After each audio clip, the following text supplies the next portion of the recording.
Адам өмірі мен тіршілігі.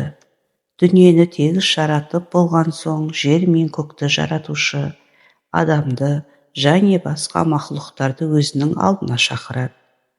Сондағы ойы олардың әрбіріне тиісті мінез, дүниеде белгілі өмір беруі екен.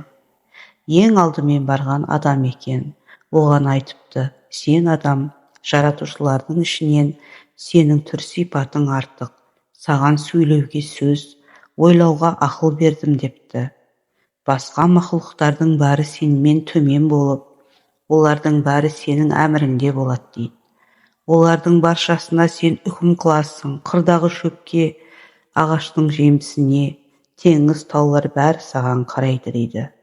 Және өзің жер үстінде 30 жыл өмір сүресің депті.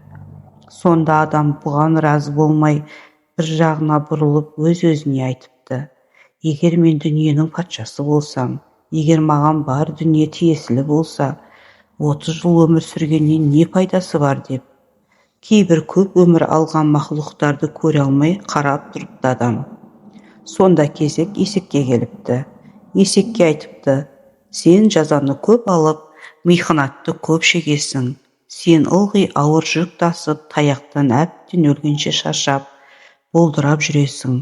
Тыныштығың аз болып, жейтін дәмің дәмсіз, ішетін суың лас болады дейді. Есек сонда тізесімен жығылып, басын жерге ұрып тұрып: егер мен дүниеде сонша азаппен жүретін болсам, менің өмірімді 20 жылға азайтсаңыз бола ма деп сұраныпты.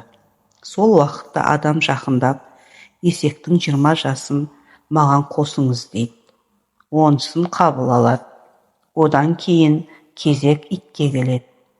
Итке айтады: сенің міндетің, жұмысың үй күзету, жат біреулерге үруге міндеттісің. Көлеңкеге жатып, сүйек кеміретін боласың. Сенің жасың 40 жыл депті. Ит бас ұрып арыз айтыпты: егер мен дүниеден үй күзетіп, адамның дүние мүлкін қарап, сүйек кеміретін болсам, жасымды 20 жылға кемитіңіз депті. Адам тағы да иттің алмай тұрған 20 жасын маған қосыңыз депті. Оны да қабыл алыпты. Ең соңында кезек маймылға келеді. Оған айтылған сипат мынау болады: сенің сыртқы сипатың адамға ұқсайды, бірақ бала сияқты ақымақ боласың. Үлкенге де, балаға да ермек боласың. Дүниеде 60 жыл жасайсың дейді. Маймыл сорлы да разы болмай арыз қылады: егер мен ақымақ, балаларға ермек болсам, жасымды 30 жылға қысқартыңыз деп сұранады. Сол уақытта адам тағы келіп, сол маймылдың алмай тұрған 30 жасын маған беріңіз дейді. Бұл жолы да оның тілегін қабыл алады. Содан соң барша мақлұқтар өз жұмыстарын істеп, бет-бетіне тарайды. Сонда адам да барып, өзіне әуелі берілген 30 жыл жасын жақсы өмір сүріп, еш уайымсыз жас болып тұрады. 30-дан асқаннан соң көп жұмыс істеп шаршап шалдығыпты. Михнатпен 50 жасқа жетіпті. Бұл баяғы есектен сұрап алған 20 жасы екен.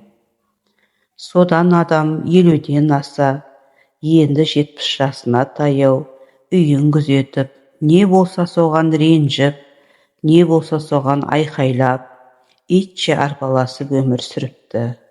Бұл жасы иттен сұрап алған 20 жасы екен.